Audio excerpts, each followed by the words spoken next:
I'm your host, Felipe Rose, and welcome to the Disco Chronicles and Beyond. This podcast is about the disco era, the music, the culture, and the impact it's had on the world today, and why disco is still so hot. After successfully touring the world for over 4 decades as one of the original co-founders and members of the world-famous Village People, selling over 100 million records, this disco king truly knows a thing or two about the disco era. So sit back and relax and enjoy my conversation with my guest today. Hi everyone, it's Felipe here. Welcome for another episode of the Disco Chronicles. I'm your host. Thank you for listening to us on Spotify and on Anchor FM and watching us on Spotify and on Eagle Pro Radio. My guest tonight, wow, we go back. I'm not even going to break down the years, but we'll probably figure that out today.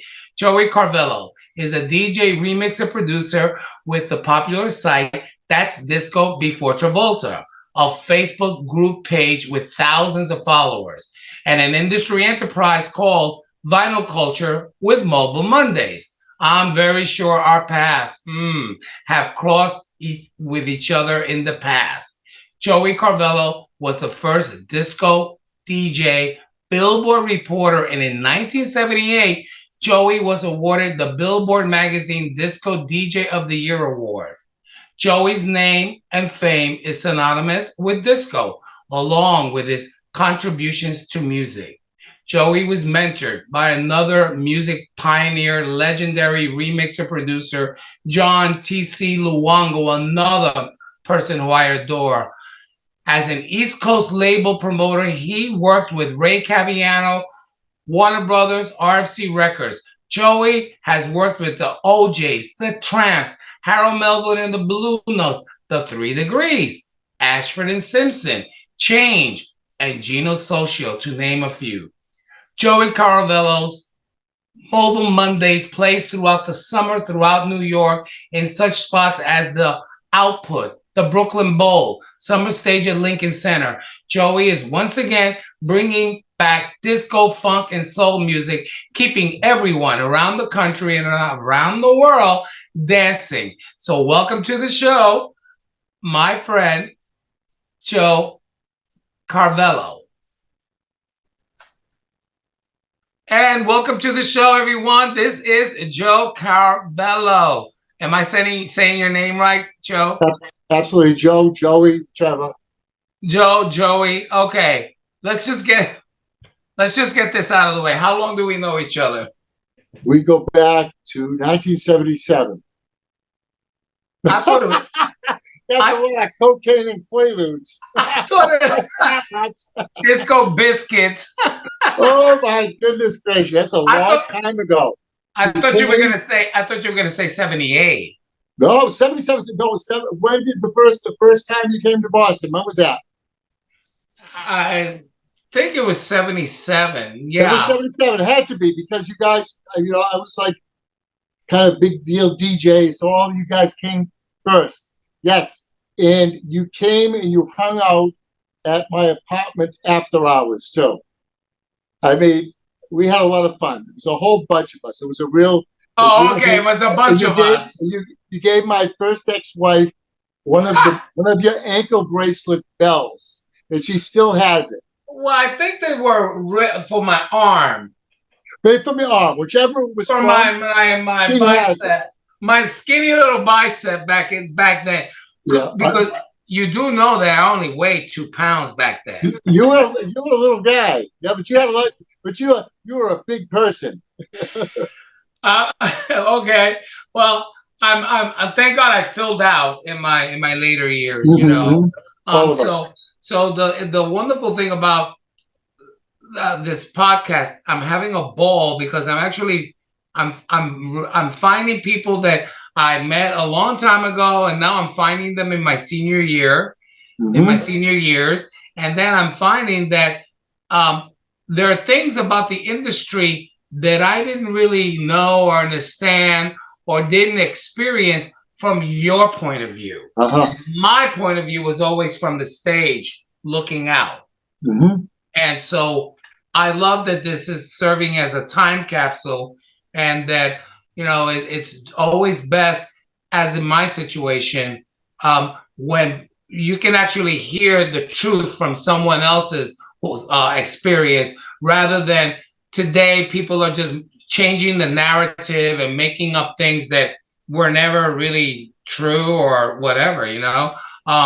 You have worked with another great music pioneer and legend, and who I respect immensely, is John Luongo. I knew you. I knew you. That was my. He was TC was my first mentor.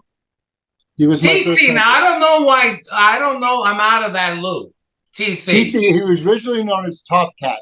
TC in the early '70s. Don't forget, he's the Godfather. I mean, everybody's going to say he's our Godfather. He is one of the Godfathers because he came from from being a DJ and a white guy in an all black club, the only real black club in Boston, to on radio at MIT. The radio station was called WTBS. Turner brought that from MIT. He had a radio show, and then he started the record pool, and he became an award-winning DJ. And then his remixes and reproductions are the greatest that were ever done for that time period. Not 10, 8, For that period, yes. Luongo was the man. Well, So, you also worked with another pioneer, Ray Caviano. oh my God, that's my second mentor. Yeah. I always want, Ray gave me my first shot at being a promotion guy. I wanted to be like Ray. I wanted to be a promotion guy. It doesn't get any, but John, Joe, it doesn't get any better than that. I got the two greatest of all time. Listen, When I was coming up in the business, I'm blessed. No, I got, listen, I got you the were two the best. guys. Yeah, you were the guys that I would keep my ear to the beat, or my ear to the playlist, or my ear or my eyes on Record World, Billboard magazine. Vince Aletti, Brian. He was also worked with RFC. I worked with Vince, and I reported to Vince for years. And you want to know what's wild? I got to tell you real quick. John Luongo, Ray Caviano, and I are doing something together again. We have a Christmas record. There's a Christmas record out. Can you believe that? Okay. So we are. We're trying it again. Never give up. So now you have to let the cat out the bag to our listeners around the world, because you guys actually got back into the studio, and this is like a Christmas project, right? Yeah. Listen, this is Luongo being Luongo. Luongo doesn't tell anybody shit. He hides everything until he's ready to drop it on your ass. I had no idea he was in the studio with Alma Faye doing this. All I got one of these here. With Alma. Yeah, Alma Faye, yeah.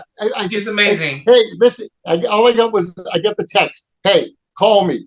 And that was it. Here's what I got. Do this, do that. Get with Caviano. Do this, do that. And we're back to the old days again. How did that feel? Did it feel like there was no real time gone, that you guys got back into that synergy, where it just like everything just sort of like it was, you've done it for so many times and so many years ago, that doing it again, it just like, was it easier, or was it like just closing your eyes and doing it? The exuberance is still there, but the reality of the music business is going to hold us back. We have to get really, really lucky in the next few days. And I think we will, because we have some leads. But it isn't like it was in the old days when I could make 15 phone calls and get 13 radio stations on a record. Those days are way gone. There is no more. That business is done. The personality promotion guy, hey, baby, let's go hang out. Yeah. Yeah, no, it is. It's too bad, because it was so much more fun back then. Because I believe I believe I met you face to face. Wasn't it the Nightfall Awards? That's and I got my very first DJ award, the Jimmy Stewart Award. I got that night. Yes, we met there. Absolutely. There, and then that's when I found out. Like, of course, checking the scene out. We were out with a bunch of other people, and then I'm like checking. Okay, so this is who he is. I've heard a lot about him. But now let me and I have a tendency that when I don't know people, I want to watch them in a party. or in a gathering. So it was interesting. You're a colorful cat. Let me just tell you that. Well, I appreciate the fact that you remember that. I really that means a lot to me. Yeah, I was a character. I There's a loved it. I yeah. loved it so much. Yeah, there's a part of me, and most likely with you and many of us that when we're dealing and we're uh, either collaborating or we're around the our group of people, we're larger than life, Oh and my we're God! so we're You so animated. But if you take us out of our pool and you drop us off like Times Square, we sort of will sit in a corner like, okay, what do I do now? So like see, you're absolutely. We were in such a unique situation. It was our world. And the people that were in our world understood our world. It wasn't easy to get into our world. no, it But wasn't. once you got in, boy, it was the energy, the exuberance. I loved it. I mean, this is what I did for a living. I played music that I loved and made people, black, white, gay, straight, Latino, all dance together, no fucking problems. We brought disco, changed the social fabric of the world. It Before did. disco, there were black clubs, white clubs, Hispanic clubs, lesbian clubs, Italians. gay clubs. Then disco came, and all of a sudden, yes, they were still separate clubs, but there was always these one or two spots in every market where we all got together, and nobody gave a shit who grabbed whose ass. Who cared? It was fun. What I think back, looking back in like the Ken Friedmans and the Oh God, one of the uh, greatest poetry uh, guys of all time. Mark Simon, Oh, he was a god. right, and like yourself, all you white guys just love black music. It Like was, something, and it's when I grew up in East Cambridge, I used to have to hide my Four Tops and Temptation records. They used to call me an N-word digger. I used to get beatings, and I kind of withdrew a little bit. I got into rock and roll and to Yes and big rock and roll guy, but I saw always the back of my mind that R&B thing. Then I walked into a discotheque for the first time. And the first song I heard when I walked into that club, that I never heard before, was So Makosa by Mano Dibango. that was one of the first I record. almost fell down. Felipe. And then Sugar Pie Guy by the Joneses. Doing it like that. Sugar By the Pie Diggers. Guy never I heard was no lie. Look Me Up by Blue Magic. Come on. Yeah, hook me. Oh my God, you're talking vintage disco. Selma That was Cosa. sometime 1973 Yeah, when I Selma walked into. Cosa was the very first disco record. What was that? I think Selma Cosa was the first One disco of the very record. first. Listen, it was telling me what doing it. Disco was soul. It was funk. That's what Sugar it Pie was. got huge. Now, many of these songs, see, the thing is that many of the songs that you're talking about, they were not on radio per se as in No, the that was no way. No, clubs. no, no. When I grew up in Boston, we had a radio station. It was a black station called WILD. It was Sunrise and Sunset. And once again, I used to get my ass kicked because my friends would hear it on the radio in my car. But I liked the music. I enjoyed the art, but the urban delivery, the black delivery for me as a kid from East Cambridge, I couldn't relate to Conker Lean and this, that, the other thing. So I kind of lost it. But when I got into the disco, it all fucking came back. Happiness is just around by the main ingredient. That night I heard 30, 40 songs I never heard in my life. It changed my life. That was in August. That was in like November of 73. By August of 1974, I was a disco DJ. Okay, and how did that come about? I was sleeping on a futon on my friend's couch, and I had, yeah, I was doing one of those things. They still have futons. We had some futons back then. Actually, new futons were a new thing back then. That's how old. And so then that's probably a 70s product. No, it was 1973, and Yeah.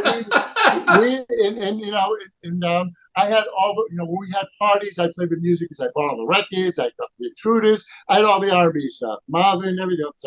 And so my friend Carl said to me, he said, "Yo, look at the Help Wanted. They're taking auditions for a DJ at a club called Yesterdays in Kenmore Square. I didn't even know there was a Was disco that there Boston? in Boston. You know, Okay. so you came to Celebration in Boston, which was Yeah, in the because top. I lived there. I lived in Boston. Well, I was in Kenmore Square, the Lucifer's celebration, Lucifer's, that whole Kenmore Square thing. I worked at all those clubs. Be that as it may, I go, I audition, I get the job for $15 a night. In August 1974, I played my first record. $15 a night. $15 a night, 2 free drinks. Yeah. But the thing is that And if that they didn't like 15 what I was playing, the bartenders would throw ice at you. well, but the thing is that back then, because we were so young, we didn't have we were loving what we were doing, but it wasn't about the money then. I was spending It 20 was fifteen about dollars a night. I the was breaking even. experience of doing it, of actually living that dream. I'm working in a club. Like back then they weren't disco. We weren't even called disco DJs. We were just DJs. Disco was DJs, not. yeah.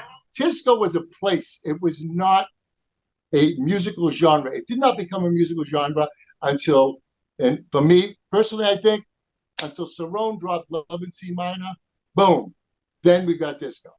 That to me is when it became that song started in that club and crossed over the top 40 because of the discotheque. Now, There were a now, lot of Ju- records that crossed over before that, but the record companies were working those records anyway.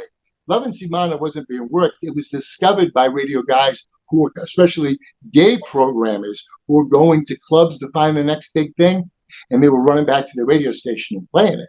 And that's how it started. The record companies didn't even know they had half those records until the radio stations played it, and they say, "Why are you playing this? We didn't give it to you."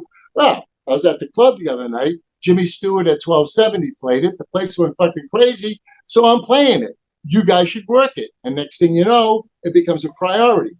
That's how it worked back then. yeah. That's how we started. That's how I looked and I saw, oh my God, I can get records on radio? Huh. And I can get paid to do that? And a Huh. part of that, and with that added, that not only could you guys were able to take records and get them to the record stations to be Yes. played. You also went back to the label with feedback, and you told them, wanted, yes. we this would have been better if we would have had a better, longer intro. And they eventually started. They didn't start. It took them a minute, but they started to listen to us. I think that we really turned the corner, I believe, with Love to Love You, Baby. I think that's when the record companies really saw, Casablanca in particular, really saw what the clubs could do. That record was up for 4 or 5 months before it really started. You had when you just mentioned Love to Love You, Baby, that was very early Casablanca Records. It was 76. Actually, yeah. 76. And so you had Marlin Records, RFC Records. You had RFC came in 79. They were a little bit later. 79. TK Records, yep. Atlantic Records. You had only two major, Atlantic and Warner, but all the others were small independent labels. Everything was small independent. Even Warner was late. They didn't even get into the game to 79. They didn't. You're right. You're right. That was very late. Atlantic, they fell ass backwards into it. You know what I mean? And they were very active. They were very active because they really kicked it. They really kicked it in when they got the Tramps. When the Tramps fell over from Golden Fleece in Philly and came to Atlantic, boom! It was magic. And at that time, there, Ahmet Ertegun, who loved soul music, saw that and really was the guy that when the major label said, let's put a little money into this and see these discos, there's something happening. Because he was out there partying every fucking night. 4 broads on his hands, blow, the whole bit. So they started that dance department. That Atlantic, to me, was the first one that was really was hardcore. Then RCA came right behind that. Right, RCA did come. Yeah, RCA was great. RCA had great people. They had Warren Schatz in there. They had great local promotion people that were very, very cool. I mean, and then Savannah in RCA will be all the people that worked at RCA back in '77 were the first one to say, if it weren't for the discos, the Savannah band would have never fucking happened. No, they would have never. Yeah, and something. A lot of other acts too. You know who I'm talking about. You know what I mean? There's a reason why you're one of the most identifiable people in the world when you're in costume, because that happened because it came from the streets up. That was the most miraculous thing I've seen in my life. Well, that was just, Bro, that first fucking album, I forget about it. was at the right place at the right time. But that album, people don't realize how good that album was. I mean, it's just a great record. And You know that what I album mean? is that first album is Village Oh my People God. by Village People with the one side that had the Village, which had the Village People and Fire Island, and then you flip side, which was the B side, and it was San Francisco, San Hollywood, Francisco, baby. one entire side I of got the album. I got 3 sealed copies right over here. That is just a great.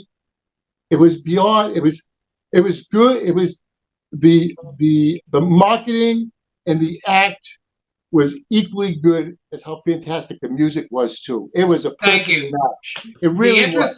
The interesting thing is, like you just said, these three interesting components: the marketing, the music, and the look. And that's what Village People brought to the table. And that's what disco was. You guys invented that. It didn't start. It didn't start out like that. It only had just me and then one or two sort of a cop. I mean, a cowboy, a construction worker. There wasn't really in the biker, but all the other characters weren't really fleshed out until the second and third album. But the interesting thing that the background and the musical influence that the late Jacques Morelli had was because of the Philly sound, because he was in Philadelphia a lot. Soul. That's what that album had. That a lot of those records had fucking soul. With Gypsy Lane. Gypsy Lane was the studio album. Everybody played your shit. Everybody played your shit. I mean, San Francisco, that was just brilliant. Brilliant. First time I heard that, I can remember playing. I remember vividly playing it for the first time. But we also remember when Donna Summer's "Love to Love You Baby" first came out. It was like something like 8 minutes of moaning. Who ever heard anything like that? And it took forever. It took almost 6 months to make that record stick. That was out. That came out in the spring, and it didn't break until October. Actually, you're right. It didn't take. It would stay in the club. It hovered. There were only 5 reporting DJs reporting in the beginning. It was me, Bacho at Plato's Retreat, 3 other guys. Ooh. And we just stuck with it and stuck with it and stuck with it. Did you say Plato's Retreat? Ooh. Oh, yeah, man. Come on, man. I've been to all those places. I've been to everywhere. Yeah, hold that thought. We're going to be right back. Hold that thought, Joey. We're speaking to Joey Caravelo, and I'll be right back. Mm-hmm. And we're back with Joe Caravelo, who is literally taking me down memory lane. We're going to Flamingo. Let's go to Flamingo. Well, you said Plato's Retreat, which is something that, I was there many times. That was a place that you would go for late in the morning. And then, don't forget, the mine shaft. I didn't get to go there. That was a bad. I walked up the stairs. I wanted to go. I saw the American flag. I saw the American flag because Freddie Mercury said to me, "I'll meet you at the mine shaft," and I said, "Okay." And I go up the stairs and I see the American flag, and then YMCA came on, and I turned around and I went back down the stairs, and I never walked in. That place was insane. Well, that's where Pacino, the movie that Pacino did. Yeah. About the leather film. That's where it was filmed. But I had somebody take me there just to see my reaction. I hung tough though. For a straight guy, I hung tough. Well, listen, you're pretty amazing anyway. Because I mean, wasn't I went to another party that you took us to, and now I'm trying to remember. It was not the Enchanted Gardens. It was something in Boston when Gloria was singing "Never Can Say Goodbye." Oh my God! It was the Enchanted. Was it called the Enchanted Forest? Something like that. It was Suburban Club too. It was something. And another night, was it Emerald City? Emerald City. That was in Philly. That was freaking nuts. And then another night, and then because we were going to Boston. We were going to Boston a lot. I used to hang in Philly. Philly was part of my territory. when I was with RFC. So I was always in Philly. That's 78, 79 you're talking You about. introduced me to Karen Young after that Oh my Nightfall God. Oh Award. my love to her. Hot shot.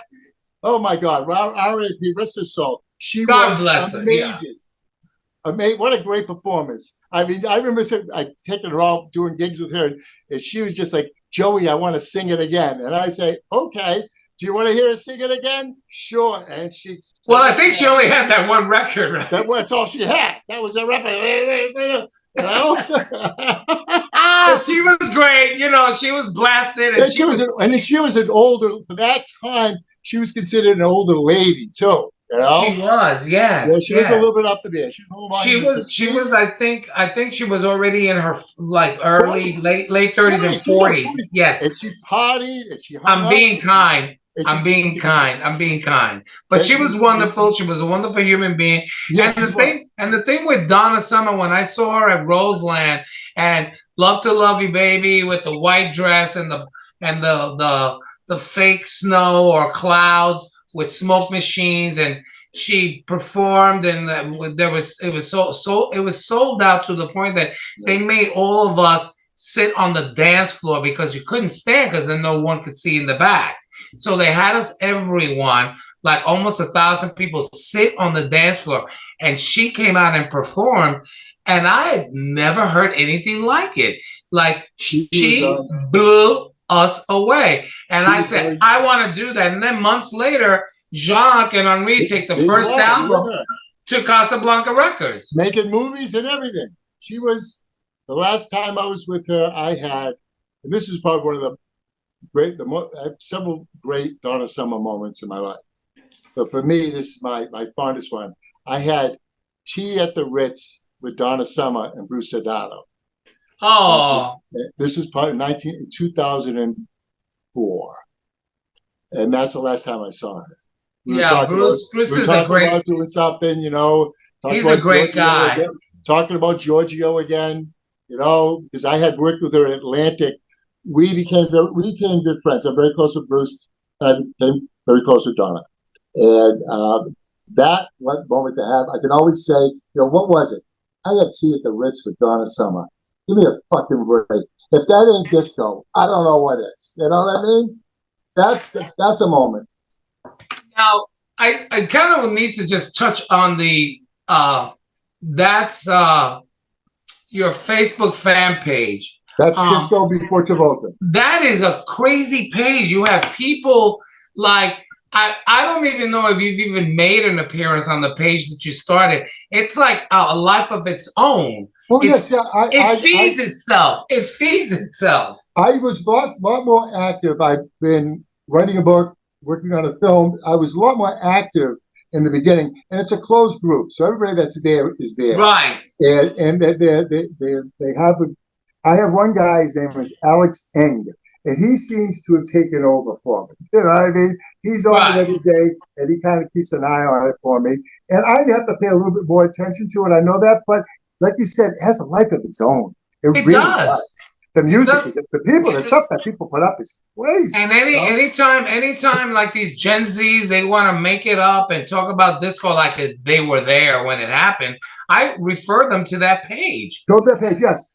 You know, I tell them, you want anything you want to know about disco, go to that page. Well, thank you very much. I appreciate Disco Before Travolta. And anything you want to know about the history of music, go to Ray Caviano's History of Music RFC page. Because that's basically everything is laid out for you. If you really want to start from the beginning, you're all the way in the acts and the groups that you've worked with. Like you worked with Change was early Luther Vandross and Diva Gray, and I forget who the other singers were.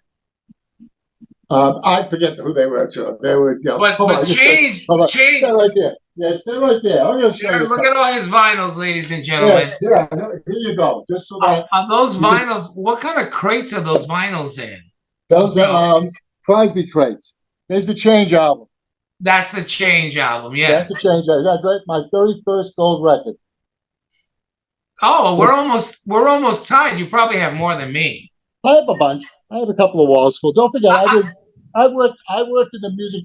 I worked And I worked from Donna all the way up to Pitbull, Yin Yang Twins, Little John, Snoop, and all in between. So I accumulated a lot of nice plaques.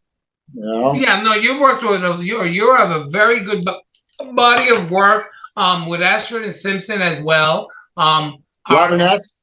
You want to get Robin to the S. house end? Yes, Robin S. Now, the interesting thing about all of the productions and all of the remixes that you have, now you have this amazing thing that you do throughout. Is it only in New York, Mobile Mondays? The Mobile Mondays is Explain that to what our listeners. we were at for 10 years. We were at Bowery Electric up until the pandemic. After the pandemic, we haven't reopened yet. But we were there on Monday nights, 45s only. Amazing 45 singles, 45 only. vinyl singles. 7-inch records, 7 inches only. And we have, the greatest DJs in the world have come through. Like 45s. Here we go. There we go. 45. There's one. There's one. Yeah, here you go. So 45s only. Great DJs. We did it for about 10 years. Pandemic came around, kind of withdrew. And it morphed into what we're doing in the summertime at Hudson Yards on Thursday nights. We're doing vinyl nights. I heard it. I heard about that. Yeah, and we packed the joints. And that was last year. I don't know if they'll be doing it next year, but it was during the entire summer. And we packed it. We also did a lot of summer stage over the past few years. I was lucky to open Brooklyn Bowl. Open up with Jody Watley. I opened up the Chip King. Yeah, I think you did the Brooklyn Bowl. Did the Brooklyn Bowl. It's been, to DJ again. I stopped for many years. I just started about 10 years ago again. But to restart in New York and not be a New York DJ and try to get into that culture took a long, long time. I believe my cousin ended up playing at the Hudson Yards. Really? Michael Navarez, DJ Mike, but I'll have to double check that. But I know because there was we weren't the only people that were doing Hudson Yards. Right, because I did see a video of him playing and people dancing outside. Oh man, there was always people at their mojitos, they had their weed over here, we had empanadas over there, the cops let us smoke. It was great, Wonderful. It's a New York experience. It all started for us outside of Madison Square Garden about 10 years ago. And we had 34th Street locked off between 7th and 8th. We were doing 3,000 people. It was insane. But then they were doing some construction. We had to move it to another spot. But we've been doing this outdoor thing for over 10 years now. And New York loves it. And I've gone up to Boston. I've done several up in Boston. I did Donna Summer at the anniversary of Donna Summer's death. I did that 3 years ago, 5,000 people on that. So it was, I'm very lucky to have that. What comes around goes around and be able to afford to be a DJ. Because if I had to make a living doing it, I wouldn't be making a living. Now, I just love playing records. Okay, so you have 33 RPMs, which are right behind you, correct? Yes. Yeah, these are my 12s. Those are your 12-inch remixes or acetates? I don't have any of those. I lost all those in Boston. There's some test pressings in there, but I redid my entire collection over the past 30 years. I have over 10,000 45s. Wow. My 40, yeah, they're in another room. They're everywhere. Here is all my 12s.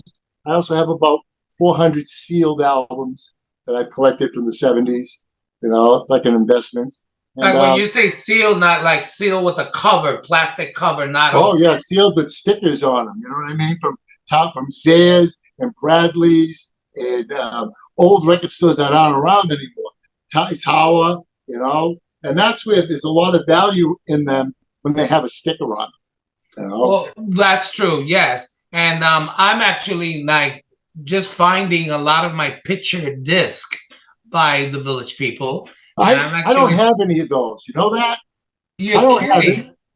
You don't have any picture disc, even if I don't have any picture disc. I have all your stuff sealed, first pressings, but I don't have any picture discs. Really, I would have thought that you would have had it. But you don't forget, I moved around. I left a lot of stuff in Boston. I moved to LA in '86, and then I came to New York in '89, and I lost a lot of stuff in between. I'm laughing right now. If it came to push come to shove, and God forbid, you had to run out of the house quick, would you take your records? Oh yeah, oh no, my records are coming with me, baby. First my dog. My first of all, Your dog. I get my dog first. I get my dog first, and then I'm coming. The 45s though first, because the 45s. Yeah, and I noticed that them that they were all still in their beautiful little on their covers. Yeah. Hold on, come here. Stick with me. Come here. I'm gonna give you. Ladies and gentlemen, he seems to be taking us on a small tour. Take you. Oh, I've never had anyone in the show. I still have you. Hold on. I lost you. You lost me. How about? There you are. Here you go. Hold on. Hold on. Oh, did I lose you? No, you're there. I see you. Okay. You got me? I see you. Okay, you can see me? Okay. I see the fan over your head.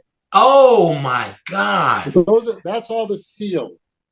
Okay, and over here, I'll show you. This is a mess, and I'll show you this really quick, and then we'll get back to talking. But that's only half of my 45s. Now, 45s are like, you're talking like only from the era of with the disco era. I would say that out of the 10,000 that I have, 7,500 are 70s soul in disco. 70 and 70 soul music. 70 soul in disco, I'd say about 7,500 of that. Okay, back. Sorry, but I just wanted to show you that. Now, for our listeners, vinyl culture. Explain a little bit about that. I mean, I'm not a real expert compared to a lot of guys like the 45 King and those guys, but I have found since I started playing 45s only, DJing at Bari Electric, there are thousands of guys out there that are into this. Into the 45. But playing back to vinyl again. Oh yeah, as far as DJs are concerned, you still got Danny Krivitz still does it, Louis Vega still does it, David Morales, but it's special to them. They don't do it all the time. In fact, those guys have come and played with me. I've had Danny play with me. I had Nicky Ciano come out and play with me, which was fucking awesome. He was so nervous. He was so nervous. And after 2 records, he was boom, bam, bam. Yeah, he's great. He was lights out. So yes, there's a culture, and we all know each other, and we all respect each other, and we look out for each other. Yeah, I have a network of about, I would say about 25 worldwide, 45, especially 45 DJs, especially the 45s throughout the country that we're in touch with. We look out for each other. You know, what do you need? What do you got? Do you have any extras of these? Yeah, sure. I just love that the industry, the music industry, and the music lovers are now gravitating back to vinyl again. My son's 21 years old, and he knows the difference, and he says, Dad, when you die, not that I'm hoping anytime soon. You're not going anywhere. I want the vinyl. He says, I want the vinyl. I want the vinyl. You know, so, yeah.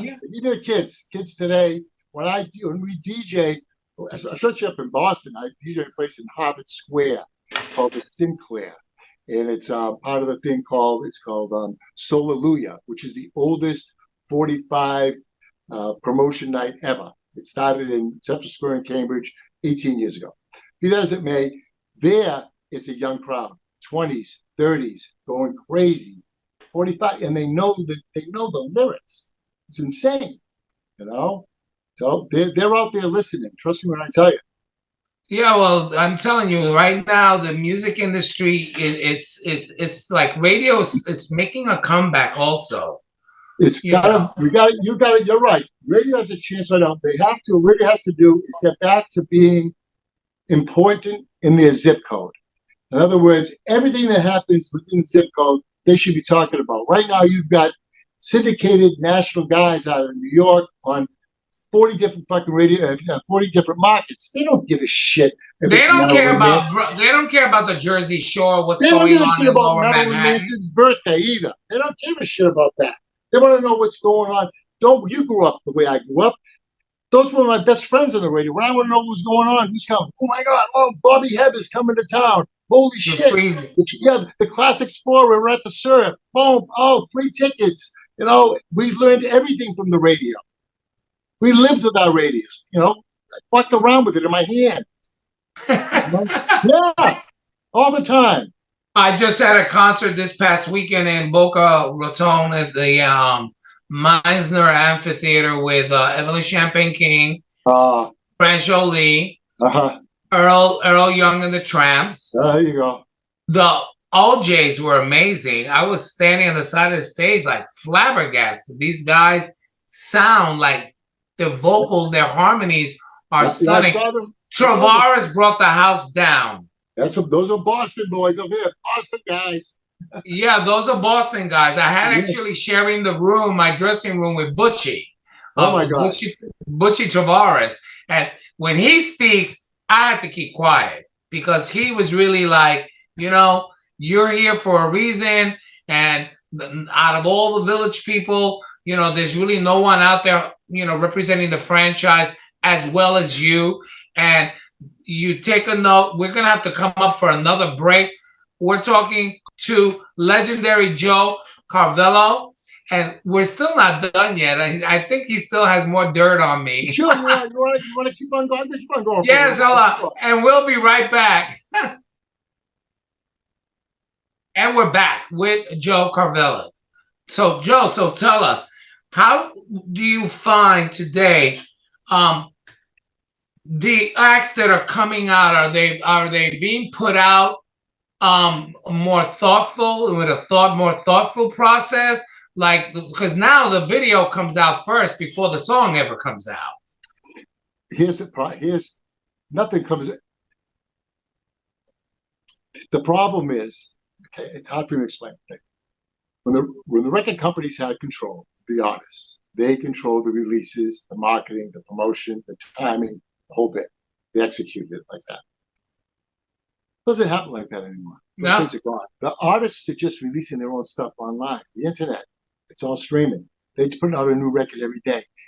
And every record I haven't heard a fucking song going back to Park and Bruno Mars. Maybe Ida Lupo had one song that had no shelf life. Everything's got a 4-week shelf life. 4 weeks, done, gone. Is that why they Is that why they release so many singles off one album? Just don't stop. There's no more albums. No more albums. You can't. There's no such thing as an album. You know what I mean? They have to give awards for albums, so they compile the singles. Well, okay, right. Well, that's what I meant. Right, but that's what I meant. It's hurt pop music. It's hurt urban. It's devastated urban music. Because still the urban community is still not on the streaming in the internet the way that the white community is right now. So they're not streaming the way they used to. They're still hoping for fucking vinyl to come back like we all fucking are, And I don't blame them because they know it sounds better. That's the first fucking thing. Anyway, it's really turned the music. There is no music business anymore. There's no more business to be done. My wife is an independent record promoter. She works for several major labels. There are still some guys out there that are in place at certain record companies that push that methodology forward, but they don't have the artist cooperation anymore. So that's the artists to do what they want to do. I agree with you. There's no more meet and greets. There's no more how you doing. There's no more the Village people coming down to your fucking club and jumping on the fucking dance floor and going batshit. You know what I mean? Gone. Well, it was interesting. Yeah, it was interesting because when Casablanca, before the album was released and the single was released, they literally would lay out a promotional tour of radio stations and television, and Peaches Tower Records, and I forget the other Strawberries of places we were going to hit up and down the Eastern Seaboard. So we wouldn't even go out to perform yet. That was all strictly promotion. Radio, TV.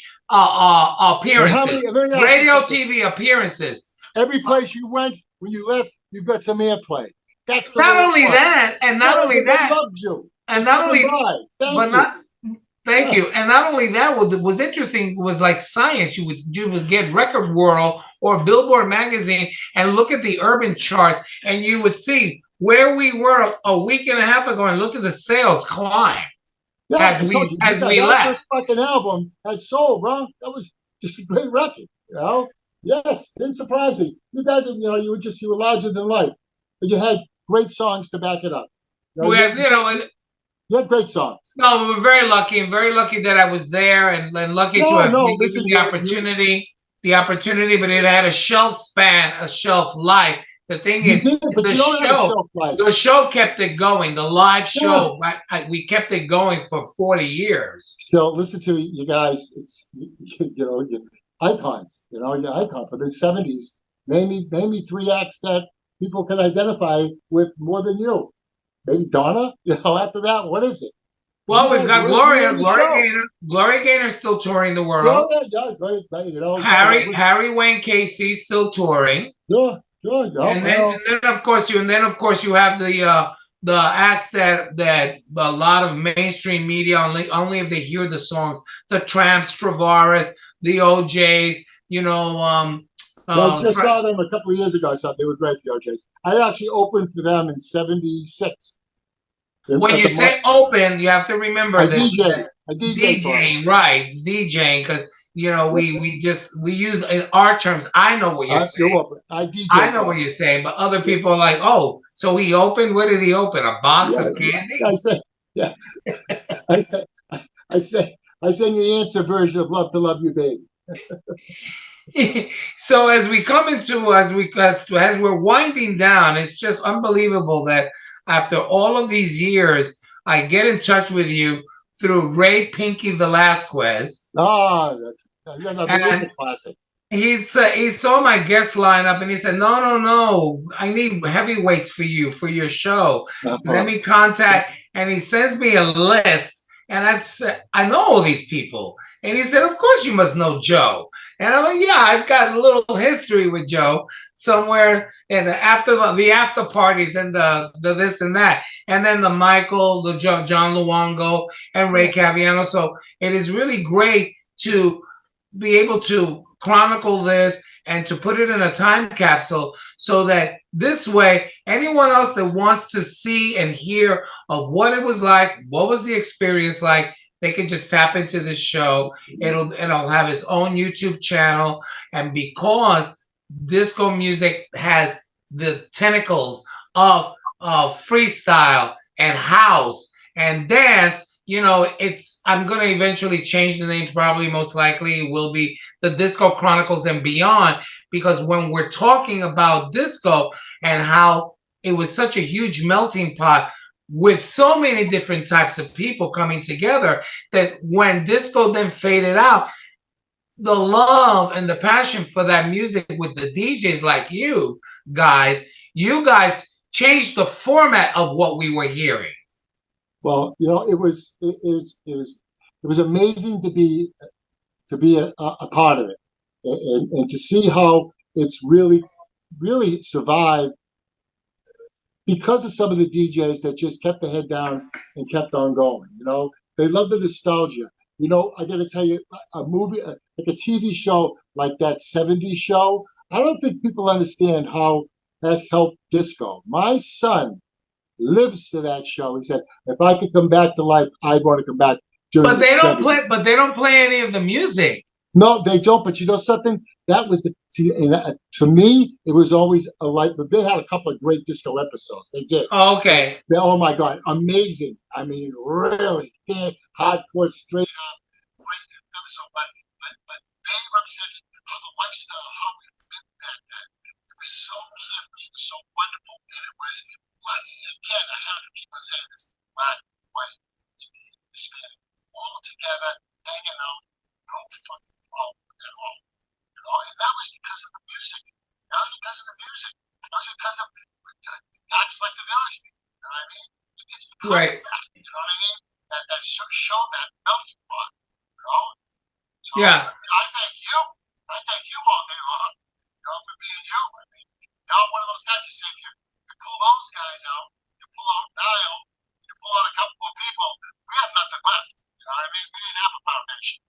No, we didn't. No, but I mean, it's still wonderful just to know that like people like Robbie Leslie, who's on Studio Oh my God, 54. love it. You know something?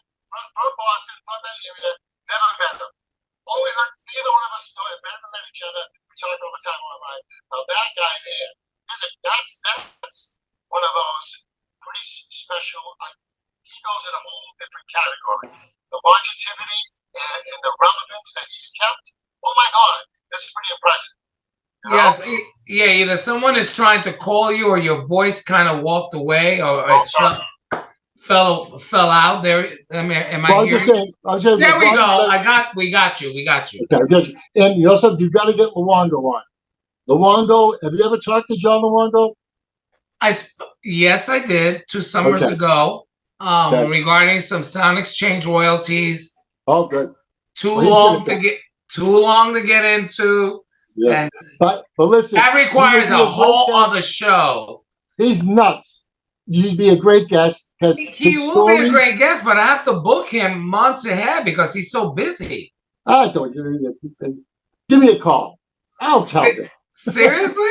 Okay. Oh yeah. John and I were actually, he's going to be doing. I'm working on a film, and John is actually going to be working on it with me. So, yes, yes, Okay, well then sure. I will do that. I will reach You out to tell him. him. Yeah, I will send you his information. Okay. I have it. I know. I And have it. just start with Carvelo says to call you.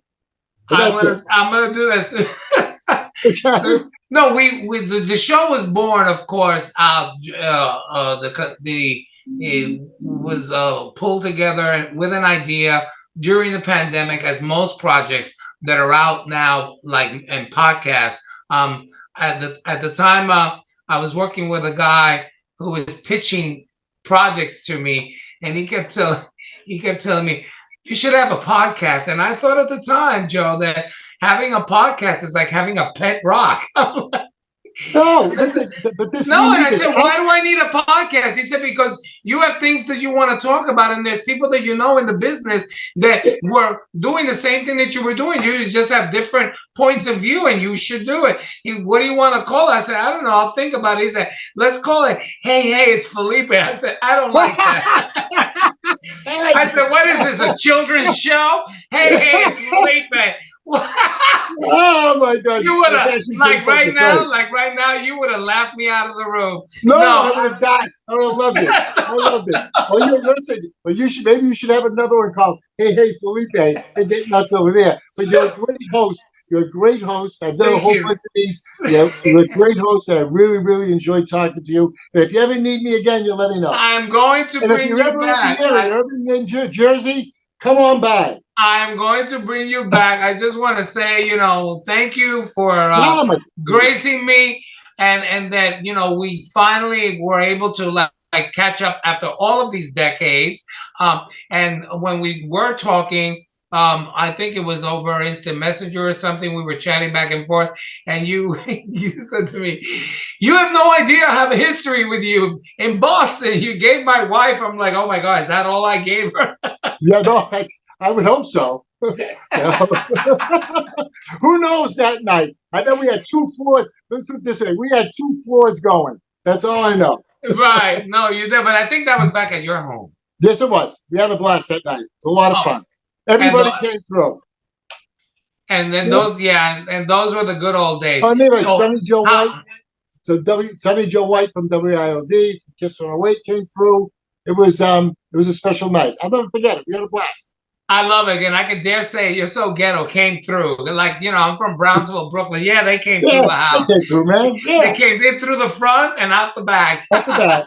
And we had So, that too. tell my please remind my guests and my subscribers, how do they find you?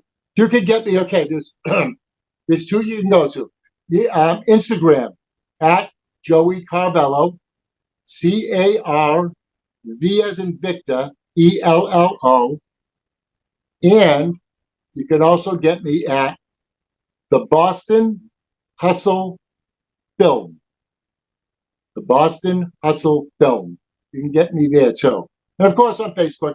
at And then, Joey. of course, there's Vinyl Mondays, Then I got mobile. I got That's Mobile Disco, Mondays. and we got That's Disco before Travolta on Facebook.